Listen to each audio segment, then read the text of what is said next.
Hi friends, this is Dr. Satish Kumar. So இந்த வீடியோவில் வந்து ரீசெண்டாக ஒரு 2 or 3 பேஷண்ட்ஸ் நம்ம கிளினிக் வந்ததுங்க ஃப்ரெண்ட்ஸ். அதில் ஒருத்தருக்கு வந்து ஆணுறுக்கு மேலே அந்த ஃபோர்ஸின் இருக்கு பார்த்தீங்களா, அந்த ஸ்கின் வந்து கட் ஆகி ப்ளீட் ஆகுது. ஸோ அவர் சொல்லுந்தேன்னா, சார் எங்கள் ஒய்ஃப் கூட நான் எக்ஸ்போஸ் ஆனேன். ஸோ இந்த மாதிரி கட் ஆகி ப்ளீட் ஆகுது. அண்ட் எங்கள் ஒய்ஃப் கூட எங்கள் மனைவி கூட அந்த மாதிரி பிளட் வந்து ப்ளீட் ஆகுது சார். வெசைனலேருந்து ரத்தம் வந்து ப்ளீடிங் ஆகுது. கொஞ்சம் ஹெவியாக இருக்குது. ஸோ இது ஏதாச்சும் மேஜராக ப்ராப்ளம் ஆகுமா, இல்லை ஏதாச்சும் இன்ஃபெக்ஷனால் தான் இந்த மாதிரி வருமா, ஸோ எனக்கு ரொம்ப பயமாக இருக்குது, இதுக்கு என்ன சார் தீர்வுன்னு கேட்டாங்க. ஸோ இங்கே வந்து ஒரு வாட்டி செக்ஸில் ஃபோர்ஸாக எக்ஸ்போஸ் ஆகும்போது, இல்லைனா ஒரு வாட்டிக்கு இன்ஃபெக்ஷன் இருந்தாலும் உங்களுக்கு ஒரு வாட்டி பிளட் வந்து ப்ளீட் ஆகிறதுக்கு காமன் ஆகும்.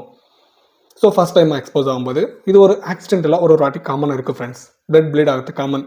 பட் இங்கே வந்து சில பேருக்கு வந்து மெயினாக பெண்களுக்கு வந்து சில பேருக்கு வந்து பிளட் வந்து ஒரு ஆஃப் அன் ஹவர், ஒரு 1 hour, இல்லைனா ஆஃப் டே, ஒரு 1 day வந்து பிளட் ப்ளீடிங் கம்மியாகிடும், ஸ்டாப் ஆகிடும். ஸோ சில பேருக்கு வந்து ஒரு 2 days 3 days கண்டினியூ ப்ளீடிங் ஆகுனா நீங்கள் நியர் டாக்டர் வந்து விசிட் பண்ணுங்க ஃப்ரெண்ட்ஸ். அது வந்து பெஸ்ட்.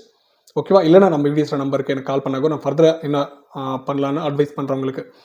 ஓகேவா? ஸோ இது வந்து சில பேர் ரொம்ப பயப்படுவாங்க. ஸோ ரொம்ப ப்ளீடிங் அதிகமாக இருக்குது, இன்ஃபெக்ஷன் ஆகிடுமோ, வேறு ஏதாச்சும் ப்ராப்ளம் வந்துடுமோ, இல்லை ஏதாச்சும் தொற்று நோய் வந்துடுமோ, ரொம்ப பயப்படுவாங்க. ஸோ இதுக்கு பயப்பட வேண்டிய தேவையில்லை. இது வந்து ஃபோர்ஸ்ஃபுல்லாக ஆகட்டும், ஃபஸ்ட் டைம் எக்ஸ்போஸ் ஆகும்போது ஒரு காமனாக ஆக்சிடென்ட் நடக்கக்கூடிய ஒரு ப்ராப்ளம். ஓகேவா? இதுக்கும் நீங்கள் டென்ஷன் எடுக்க வேண்டாம். அப்படி ப்ராப்ளம் இருந்தால் சொன்னல நியர் டாக்டர் பாருங்கள், இல்லை வீடியோஸ் நம்பருக்கு கால் பண்ணுங்கள். ஓகேனா? ஸோ பயப்பட வேண்டாம். தேங்க்யூ.